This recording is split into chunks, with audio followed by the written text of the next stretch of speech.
Not find public interest lawyers to help all the people. The only way they're going to get relief is through legal action. Now, a whistleblower is one thing, but a whistleblower, as I said, we refer to ourselves as safety advocates, because public health and safety is why we keep the rules. But the problem is that there's lots of workers need help. These industries, they'll say, oh, we got ombudsman, we got inspector generals, we got management, we got board of directors. Well, God knows they're taking their salary from the same pot. So why should you expect them to get you any help? They're just going to try to put another layer of mud over the top of you to keep packing you down in a hole. They don't care about you. They don't want to have. But a whistleblower at a nuclear facility is their worst nightmare come true. Particularly with somebody like me being public. And I'm not public. I'm more underground than I am anything, because these people come to me with their sex lives, with their children's pains, with their wives' drug problems, with their sons' alcoholism, with all of their warts and everything. And they dump it all on me, and they don't understand what their real problem is most of the time, or how they got there. And so I capture their life in a bowl, and I have to sort through it to see where they are, because a lot of them they don't know what they done wrong. From childhood we are taught that we only are disciplined if we do wrong. As long as you're going by the rules, everything's going to be okay, honey, because mom and daddy's telling you it's okay. Then when a worker who has been programmed from his early childhood up, do good, everything's going to be okay. But then at 26, 36, 46, 56, 66, and you all of a sudden you're feeling pain and you've been going by the rules, and they tell you that they can't have you doing that. Or you find that they have used some pretext over here to come after you.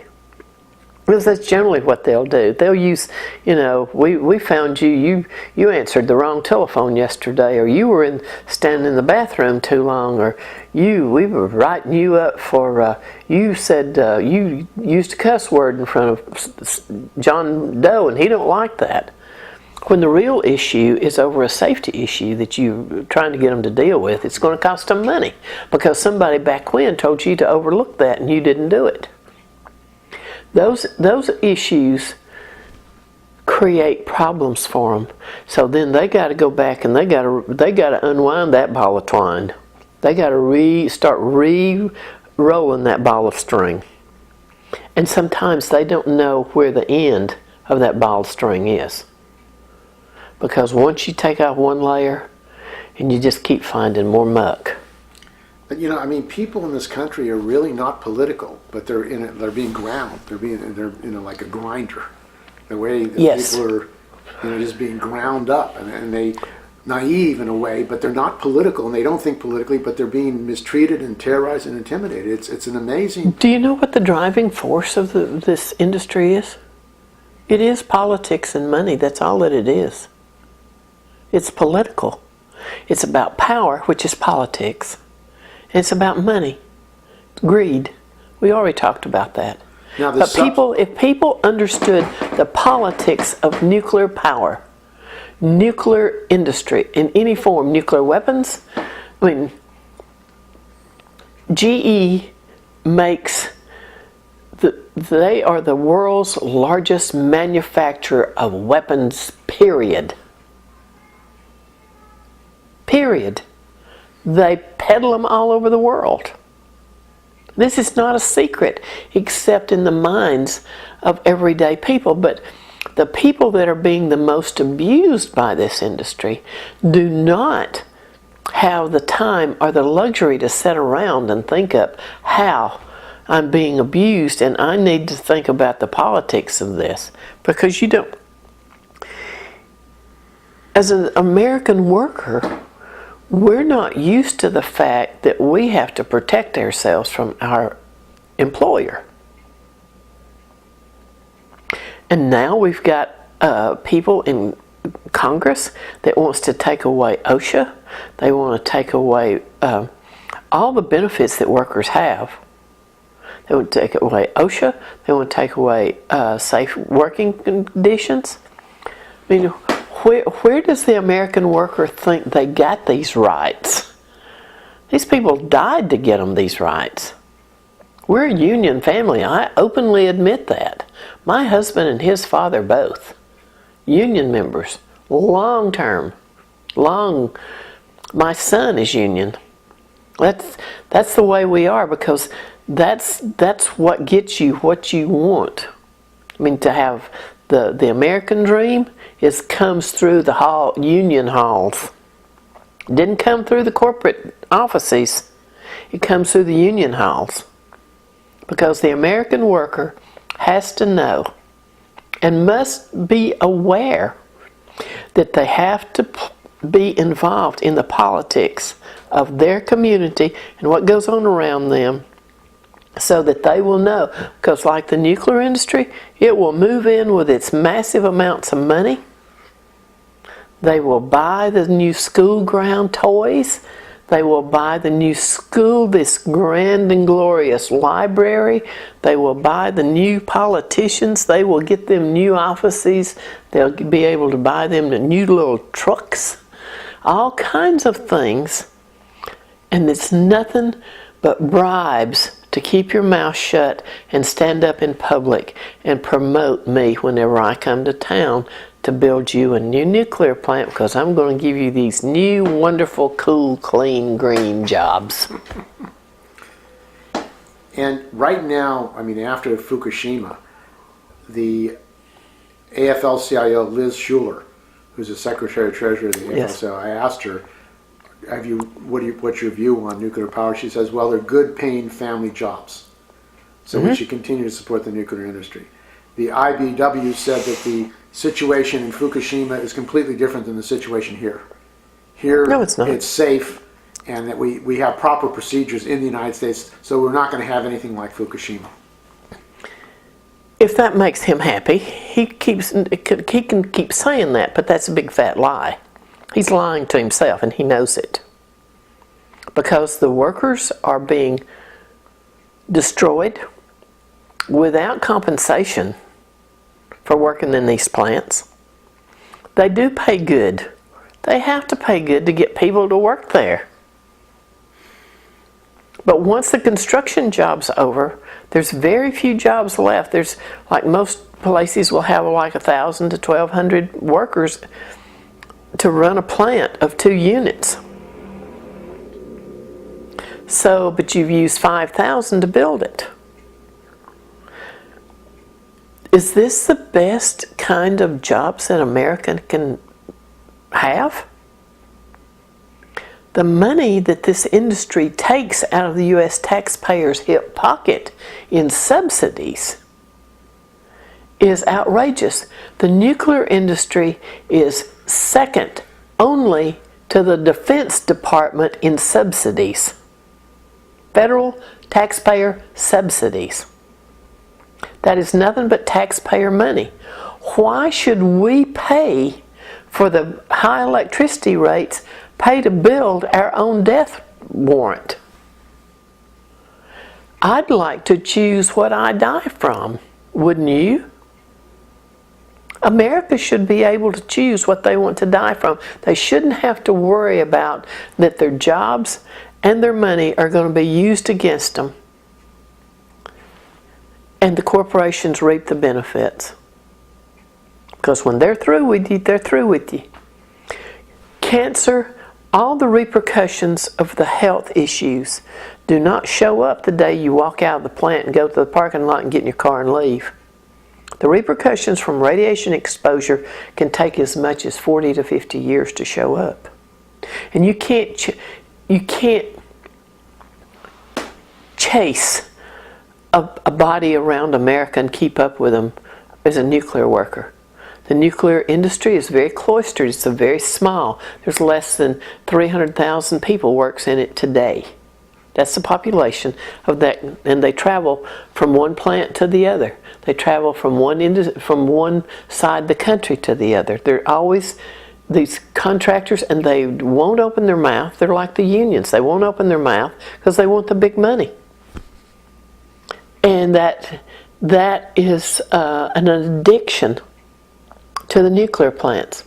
And if the AFL-CIO thinks that they're promoting good work material, she should be ashamed of herself. If she has a conscience at all, she should pull it out and look at it and read what it really says. Because I can show her that her workers are being virtually murdered on the job site, and she's not even standing up for them. That's sick. Well, what does that say about the future of this country? I mean, the future of people of this country and the world, where you have this industry which is destroying people. It's destroying the planet. It's destroying the planet, and yet we're told, in the media, everything's okay. Well, the media's bought into this nuclear PR program because Westinghouse owns, not Westinghouse, GE owns NBC, MSNBC, Time Warner, AOL, they own CNN. Who owns ABC? Mickey Mouse, MICKEY. Hello. There's no future for the media because they're told what to say. I mean, they're bought and paid for.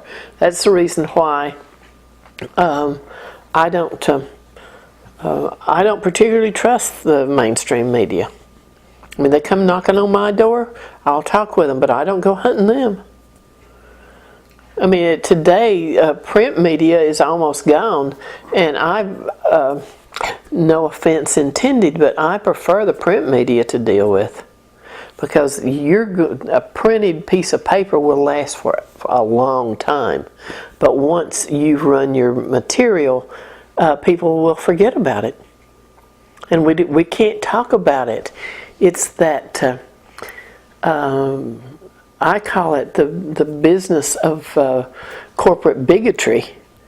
We have to hide and we're only going to whisper about that behind a closed door. Let's not talk about that out loud. People next door might hear us. But this enticement of the high levels of money that's used in this process and U.S. taxpayers are paying for it. They're paying for the process to kill them. Does that make sense? Why would America pay for something that is so outrageously expensive for all this high money? And these people now, Mitsubishi, they want to come back here and aren't they the ones that just bought out to Siemens? Toshiba. Toshiba, you're right. And they want to build more. And Toshiba is willing to give Babcock and Wilcox $10 billion to go out and build more nuclear plants. But they said that for you, Babcock and Wilcox, B&W, if you want this money, what you're going to have to do is you're going to have to get the U.S. government to put up the other $10 billion. Hello. Con game. I can remember my granddaddy and grandmother talking about snake oil salesmen. The nuclear industry is full of people selling snake oil. The heads of these corporations, I mean, if Obama wants to buy into snake oil, he needs to. But he need not make me pay for his damn snake oil. And by him telling the nuclear industry that he's going to give them these billions of dollars, him and, is it Chu, Secretary of Energy? Yeah. him and Chew are going to give away this money. Quit giving away my damn hard-earned money. I don't want what you're buying. Don't use my money to buy me something I don't want. That's kind of like you taking home to your wife a new set of tires for your car for her birthday. Now come on. Buy your own damn tires. Don't give it to me. She wants a new hot diamond. She wants a new tablecloth. She wants a new chair for her to sit in. She wants a new set of lamps. Take your damn tires, put them on your car, and quit telling me that that's my gift when I never see it again. And that's exactly what he's doing to America over the nuclear. Now these workers that you fight for and you help and their families, what happens to these people? They're pretty much, what you're saying is a lot of these people are just destroyed. Even if they get a settlement, their lives have been destroyed. Emotionally, well, let's be realistic. The first thing they say is, I want things to be back like it was. I want to be back to normal. Well, honey, once you push that button and you take them on, your life is never going to be the same again. I'm here to tell you. Nothing is ever the same. The dynamics of your family, the energy, the whole makeup, the emotional structure of your family, everything is rewired. Nothing will, even the pastors of the church, the clinical psychologist, the medical doctor, everybody is going, you're going to look at everything different. So don't think that life will ever be the same again. It won't. You will have a new normal. You will see everything totally different. You'll see where you were used and how often and how badly they used you and all the things they did to you and who the good guys are and who the bad guys are. You're going to look at the whole world is going to look, you're going to become politically aware, because then once you understand that it's about the politics inside the company as well as in your local legislature or in the federal legislature, you're going to look at everything totally different. The emotions of a family, the children. I can tell you that I've taken more than one family to the shoe store and bought shoes for children to start to school because mom and daddy could not afford them. Not that I got repaid. I bought them out of my hip pocket. I have paid more than one light bill for families. I have bought more than one set of tires for a man because he needed a set of tires so he could get to a new job. And once you take this industry on, particularly in public, don't think you're going to go back to work with them. You need to go right then when you make this and determine, I'm going to realign my life.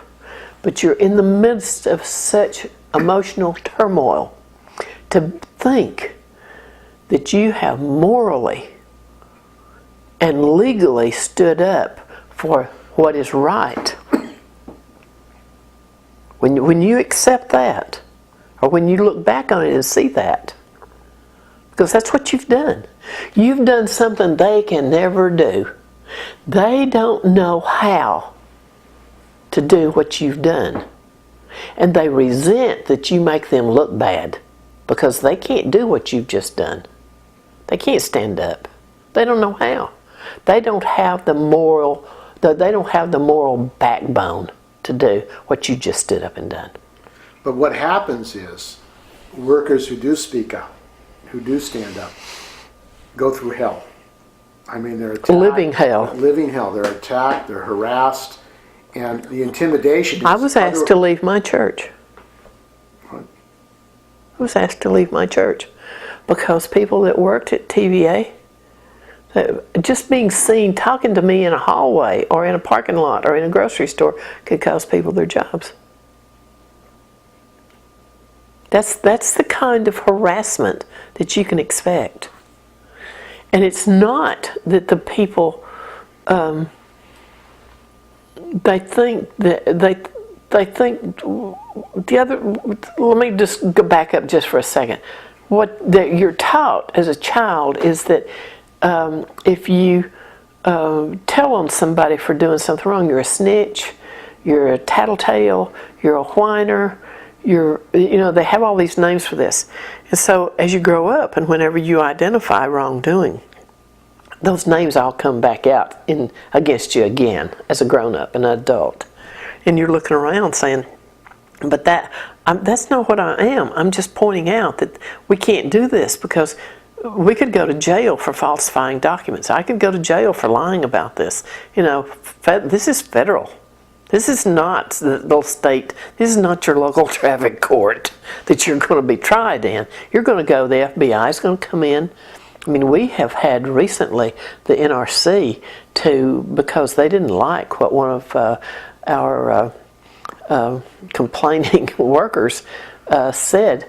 They threatened her with taking her to federal court and having they were going to bring criminal charges against her and take her to the Justice Department. They threatened her with that. To shut her up. To shut her up. The NRC did. And what did she say? What was the case about? It was about security. She was dealt with corporate security. And she identified they were falsifying documents. They were letting people through that didn't have, they were letting in to have access to all the corporate security records. There was a security manager that was taking care of her friends. She was not showing that her and one of her buddies, they was taking care of each other and they were swiping their cards so it showed that she was at work when she wasn't at work. I mean, it was like, you rub my back and I'll rub yours. And then one of them left and went to work for the Nuclear Regulatory Commission because she'd already been there, so she knew how to get back in. She never even went through a security check to go back to work for the NRC. And she's taking care of security again today.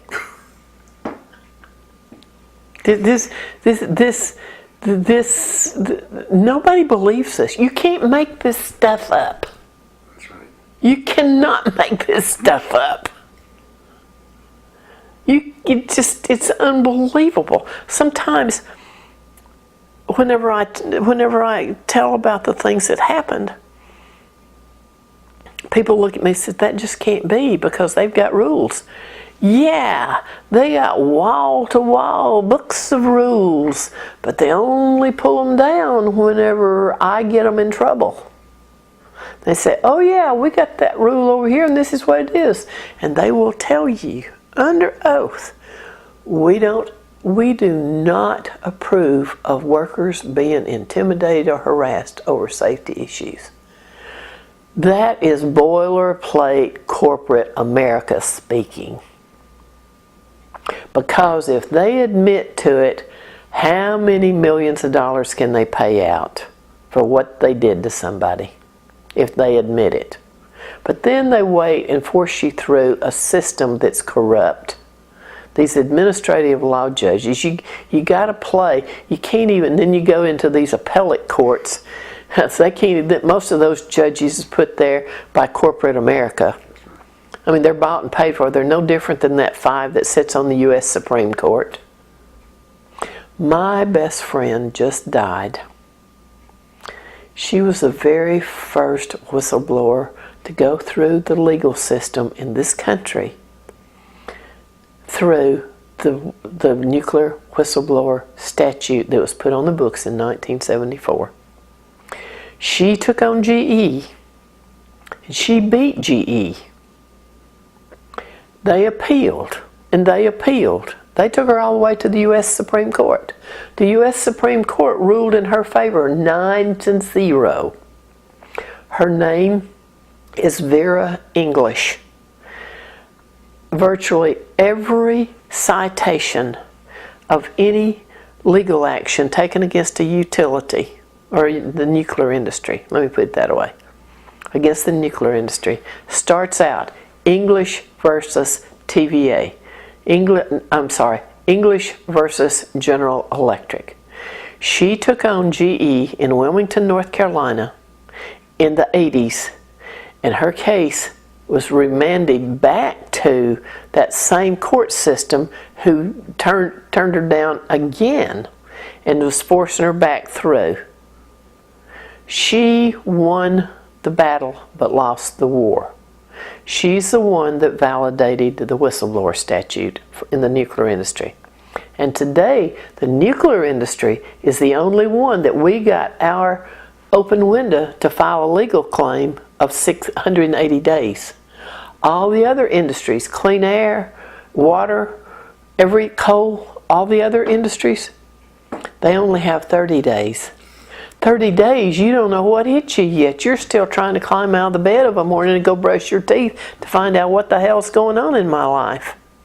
But in the nuclear industry in 1992, we got it extended for 180 days. And if you and your lawyer can show that you're not a risk, you can ask for your job to be back so that you can pay for your legal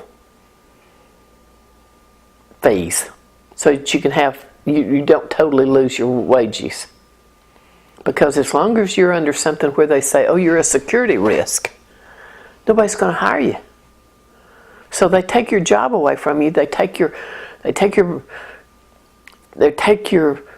family away from you. They take your home away from you. They take everything that you've got. But they don't take your moral backbone.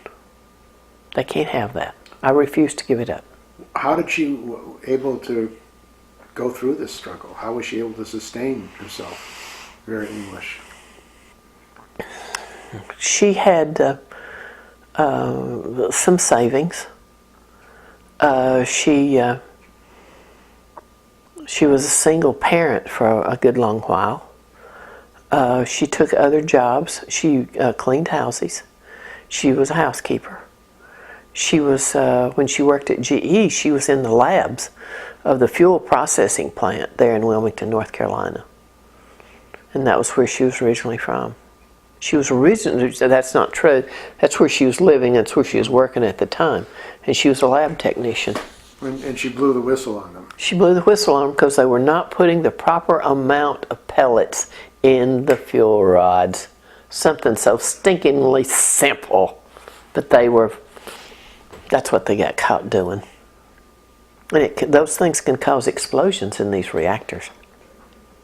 Now, there are many, from what you're saying, many criminal violations that take place in the nuclear industry. Have any executives or managers ever gone to jail for these criminal violations?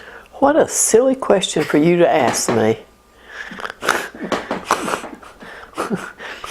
That's like asking if Rush Limbaugh has ever served a day for violation of buying dope.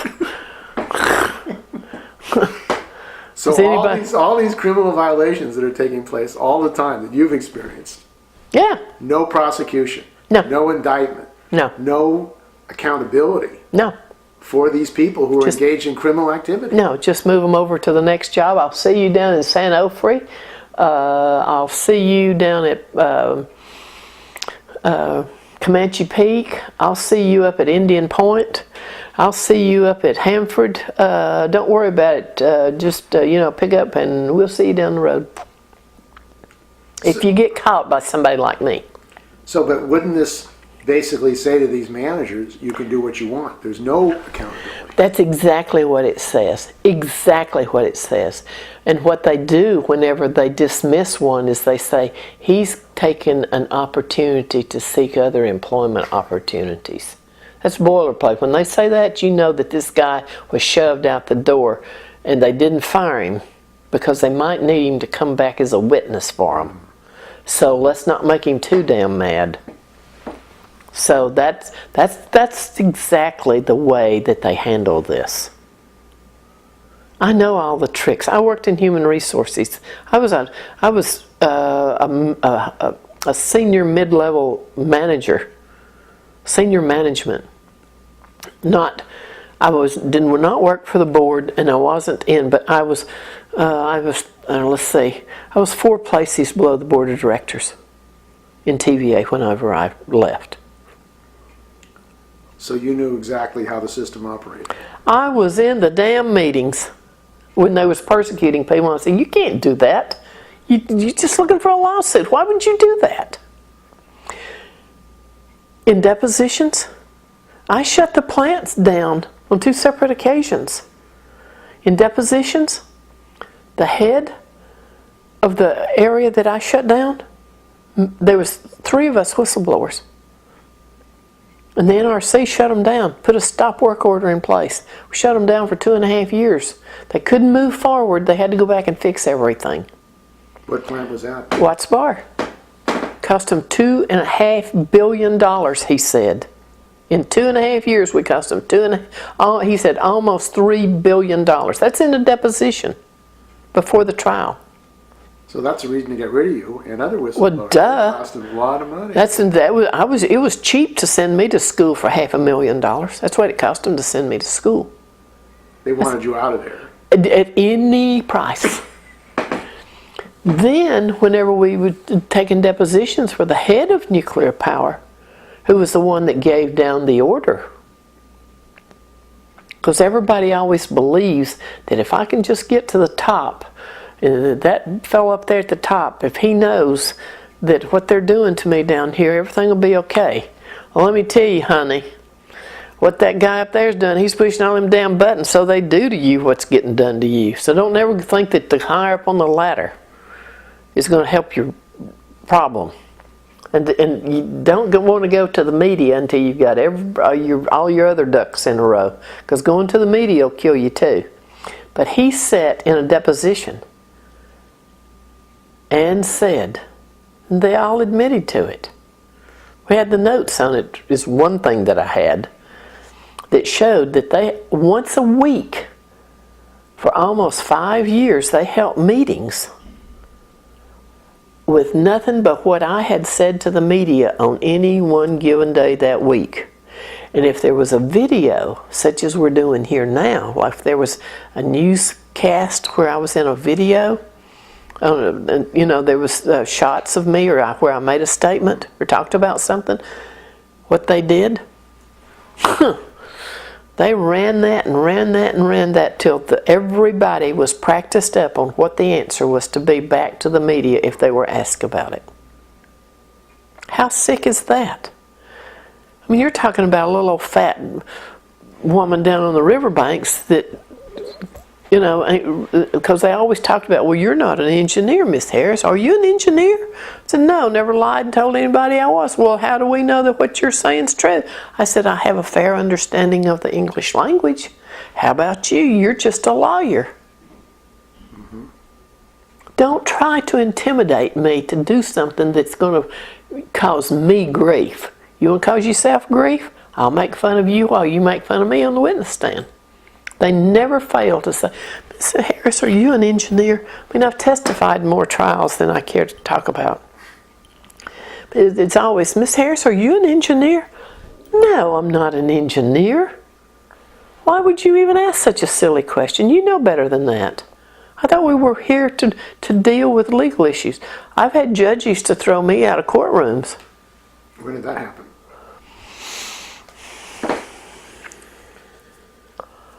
That was in one of the TVA whistleblowers' cases.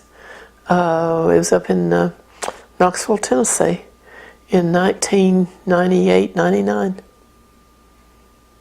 Why did you TVA complained about me being in the courtroom because one of the lawyers said that I was laughing at him. I sniggered out loud at this woman sitting beside me. And he said, I heard Miss Harris laughing at me. Well, and I just turned around and go, Your Honor, I wasn't laughing. He said, well, she doesn't even need to be in here. She might be called to testify. I go, the judge threw me out. After lunch, the judge said, Miss Harris, you go outside. Okay, Your Honor. He said, and after this is over, he said, since you're not going to testify again, you're not going to be called, you can come back in. So after I testified, the first thing after lunch, I went back there and sat down in the back of the courtroom. They see me sitting back there and they said, Your Honor, she's back in here again. Please take her out of here. She makes me nervous. Well, they had a legitimate concern in the fact that I beat them 4 times without a lawyer. I mean, they've got all these high-powered, so-called smart lawyers that are educated fools, never tried a case outside of an administrative process. And it doesn't take much to be smarter than them because they can't think beyond if it's not written down. And there's like, they got gobs of them hanging up there, and they all tell each other how great they are, and they're all just a bunch of bimbos. I mean, they're not smart. But this is what's guarding you again. That's what's saving these industries. Because they just wear you out. They're asking for summary judgment, and then they're asking for, we want a copy of the deposition. They wouldn't give it to us. They're not turning over the documents. They ask for documents that are, and I just used to look at them and say, I don't have anything like that. What are you going to do with it if you had it? I just tell my lawyer, I don't have anything like that. They can need to get it. And then the other thing, they always wanted a list of the people that came to my house. I said, I don't have a list. Do y'all have a list? If y'all got a list, let's bring it up and I'll check it out and see if I remember all these people that you're talking about. They would have given their eye teeth to have a list of all the people that came to my house. I had people come to my house at 2 o'clock in the morning.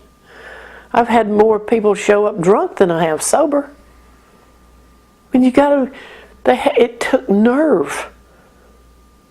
This is not a door that you walk through lightly or with all of the confidence in the world. Because you've already been beat up at work. And you don't know what you're facing. Excuse me. You don't know what you're facing when you come to me. She might turn me away. One time have I turned away a person, and I've dealt with hundreds. I deal with people in all over the world. From every back. Now there's people comes to me from the education, Department of Education, from colleges that are in trouble on the college campuses because they pissed off the dean. I get people from DOE, from all the nuclear plants. Somebody gets in real trouble. Some of the Greenpeace or Union Concerned Scientists, they say, let me tell you who you need to go see. You don't need to see me. Let me tell you who you need to go see. What you send? I don't know.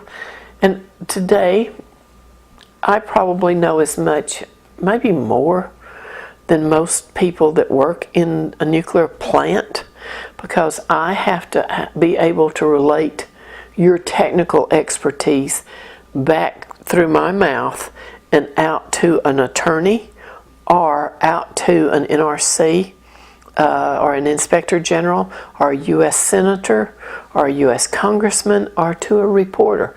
I have to break it down and put it in layman's terms so it can be understood. So I openly admit now, because they've finally convinced me, that how much I really do know about the inner workings of the plant.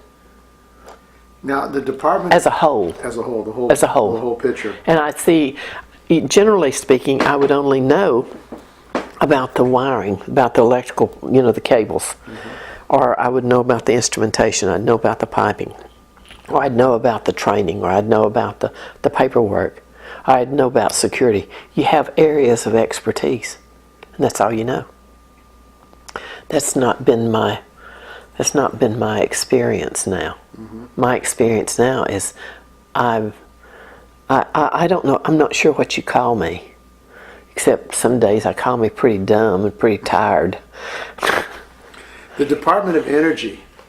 Talk about them. Who are they, and what are they? What's their relationship with the nuclear industry? The Department of Energy is the, they think of them in terms of the mastermind and the manipulator and the power production and people, because they're the weapons people. I think of them as the nuclear pimps, because they're the ones that does all the procurement of designs, fuel, any kind of thing that's used in weapons. So they're nothing but pimps. They get all the money. They supposedly deal with all the waste. They will pay towns these exorbitant amounts of money to take our nuclear waste. Just take our waste.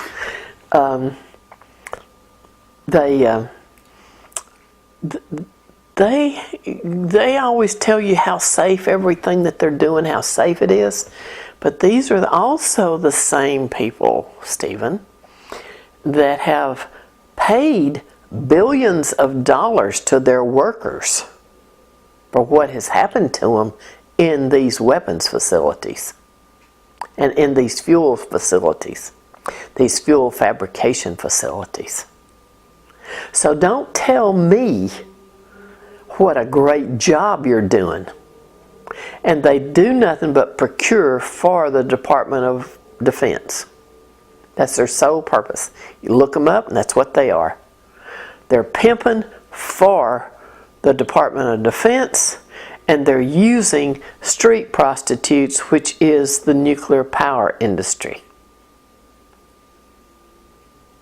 So it don't take no bright lights to figure that one out. So this Dr. Chu, who Obama appointed, who is this guy? He's he's one of those people that's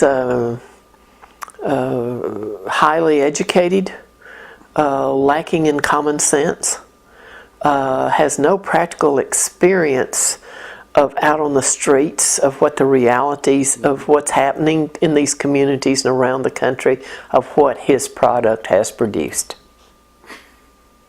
And he's highly paid for abusing American workers and American families and American communities. Well, they say they're protecting the security of people of the United States. What security? Tell me where we're using nuclear to protect our security. They can't show me that. Because we had all this nuclear weapon crap whenever 9/11 happened, and how did they save us then? We're making nuclear weapons material in my backyard.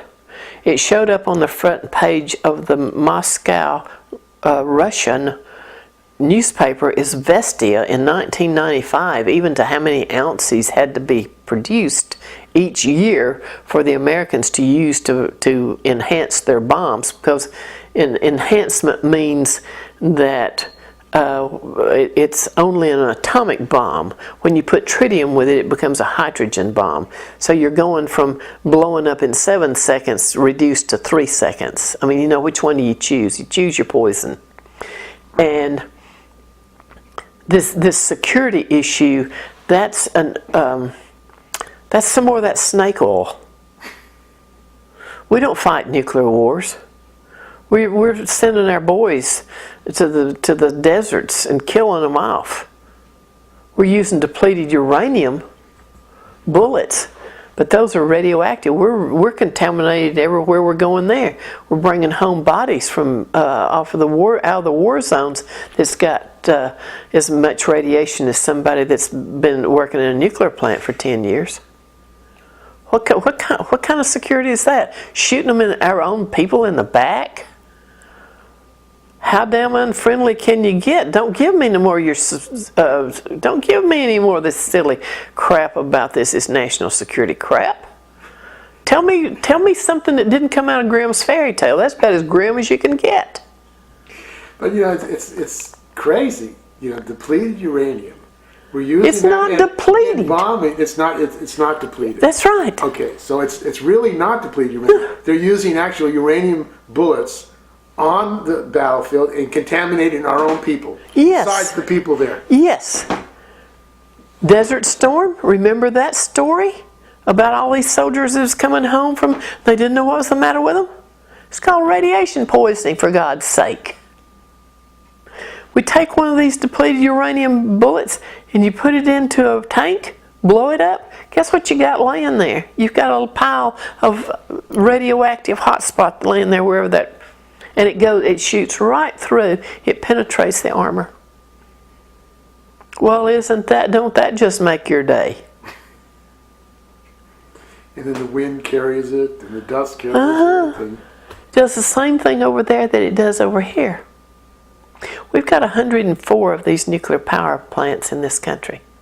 Every one of them's got full spent fuel tanks. We're adding on to them. They all sit on a riverbank. They're basically, all of them are leaking because that stuff does eat through, because it is so hot when we put it in there. It's a never-ending disaster. And this is what good Christian right-wing people tell me that I should endure, because this is what's best for me. You know, the God that I've been reading about, He says I need to learn to take care of what He gave me, because He ain't giving me no more. And these people ain't taking care of what He gave me, and they're not helping me take care of it either. And they want to talk about adultery and abortion, and they want to take away, it's okay to abuse the poor. They want to starve the children. They want to, you know, put the elders, shove them off a cliff. And hallelujah, I can hear the heavenly choir singing, hallelujah.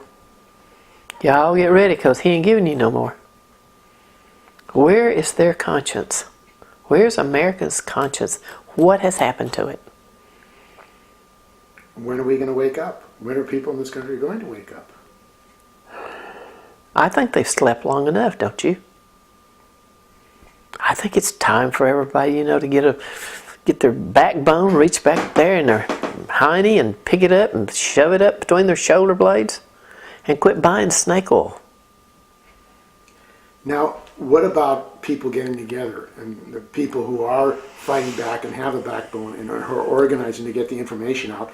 Is there a network? Is there an organization bringing all these whistleblowers and people who are fighting to educate and to defend workers together? No.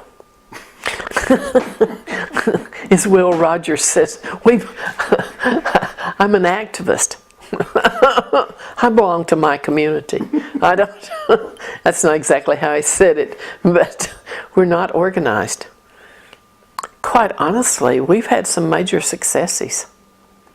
One of the big things that I feel that I've seen in the past 30 years is that these safety advocates that's come out against these utilities, and in the DOE, we've had more success shutting these people down and shutting them up than any of the activists. The activists just pick up what we have to say and what we've produced, and they take it and run with it. And they're like rabbits.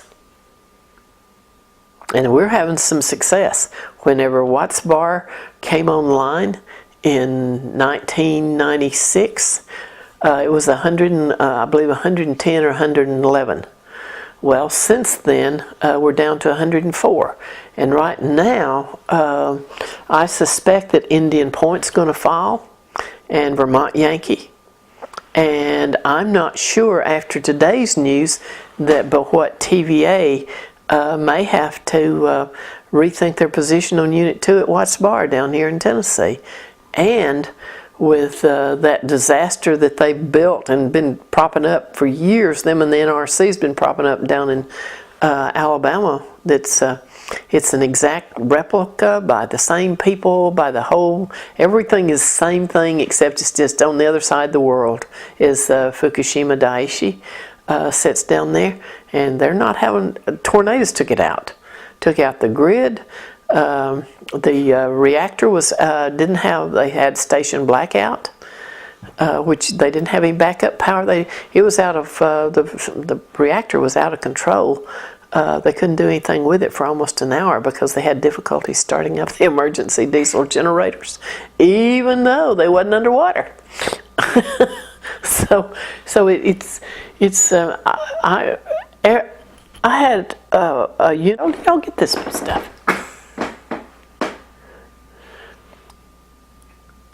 I mean, people in this country see pictures of a nuclear power plant with water surrounding it in a flood situation, and it's like it's on the news one night and then it's just gone. I mean, the people that believe what they see there are the same people that believe that the walk on the moon was just a fairy tale. They think that the debt problems in this country is just a fairy tale.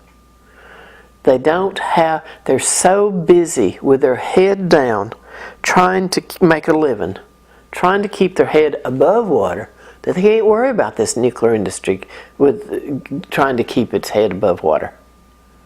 They don't think about it. And for such a long time, my dear, the industry has told everybody, you're not smart enough to understand that we're just boiling water and hiding it from you. Boiling water is all that they're doing. It's an ugly, messy way to boil water with some really ugly fuel. Efficiency in this country today would overtake and we would have more. We would not even need the nuclear facilities in this country. Because less than 20% of what we are producing is nuclear. But it's eating up an enormous amount of our economy. The waste, the mismanagement, the unsafe worker conditions, the decommissioning, the uranium. Have you ever took a look at the uranium mines and uranium tailings on the Navajo Reservation in Arizona? Well, that's enough to make you want to go throw up. Kids playing in the tailings. Deformed children. Cattle won't live. Sheep are dying. All of this. For what? What have we gained? What have we gained by this kind of enemy within? Why are we worried about security for the U.S.? We're killing ourselves. We don't have to worry about somebody walking in and doing anything to us. Why don't we just take a look at ourselves? I mean, we're a morally corrupt country because good people have stood idly by thinking, there's nothing I can do. Now, this is one that you have to stop and think a bit about. The one person that has had more impact on the world in the past 6,000 years. We don't think about it. But that was one person. And people say, oh, one person cannot make a difference. It only takes one to make a difference. Wouldn't you rather be known for doing too much than nothing? And this is the dilemma that these nuclear workers are facing. And let me tell you what, as generally speaking, these people have such a conscience that you could not go buy you one just like it. And that is what has saved us so far. It's the only thing. We have a Nuclear Regulatory Commission that's all political appointees. We got 5 people in that commission. 3 of them right now saying, oh, we need to study. Please, Japan, Germany, England, Finland, Australia, none of these other countries discovered nuclear power. They are not the ones that proliferated the world with it. And America wants to keep on pushing it. We have our own enemy within. And people think that this is so easy to do. It is easy to steal money from a baby. Particularly whenever nobody's protecting the baby. And the American public has got such a diverted attention away from what's really going on. And they're told on a constantly daily basis, you don't know what you're doing. You're just not smart enough to know what I'm telling you. Trust me, if the American public is ever able to stop they're going to be really, really pissed off. Because they're being taken for a ride, and they ain't going to be able to get off the train, and they ain't going to like what happens when they do are forced off. It ain't going to be easy. It's not going to be pretty. It's bad. I know. My problem, Stephen, is I know too much. My credibility has never been on the line in the past 30 years. I do not lie. I do not mislead people, and I don't tell people what they want to hear. I tell them the reality. I don't have time to play games. Life is short. Well, I'm already an old woman, and I don't have that long. And I'm, to my knowledge, I'm the only one in anywhere that does this, that does what I do. But I recognize people's pain, and when it's real. And there's so much pain in this country. And it's not getting better. It's going to get worse. It's getting much worse. It's getting much worse. No, it's unbelievable. You know, this is a great country. It's a beautiful people, but we're in such a terrible bunch situation. Of sheep. Yeah, that's... We've turned into sheep, and we're letting this bunch of ugly goats pull us around. It is. I couldn't believe that Nuclear Regulatory Commission hearing, where one of the commission asked, he said, do we have regulations to prevent something like Fukushima from happening in place? You know, and they said, the manager said, no, we don't. He said, well, maybe I'll ask a crazy question, but why are we allowing these plants to run without regulations to protect the public? And they all kind of giggled like it's a big joke. Yeah, that nervous laughter like... Yeah, and these are the people in charge of the nuclear industry? I mean, basically they're saying it doesn't matter that we don't have regulations to prevent something like Fukushima from happening here. It's okay. This is something that we need to talk about right now. The NRC Commission, the Nuclear Regulatory Commission, does not run the company. They only set policy. They have an EDO, an Executive Director of Operations. The one they got today used to be in charge of employee concerns for the organization. He's one of their incestuous managers. They bring him up through the ranks. So he's not going to do anything different than the NRC is always telling the industry, you got to get some new blood in.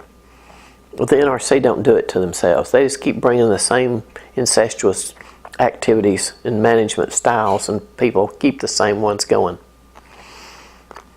I have to give the industry, they will bring in some new blood. But right now, because of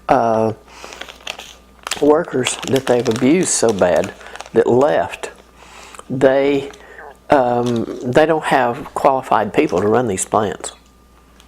And there's nobody to train them because they run everybody off. You can't do that over 20 years and expect anything except disaster out of it. And they know there's going to be disaster. I don't think they do, because you're assuming they think. That's the problem here. Thinking is not what's going on. And that's the killer. No thinking.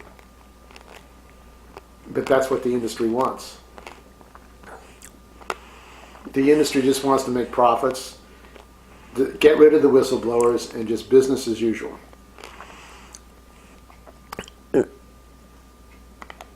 See, I don't think they think either.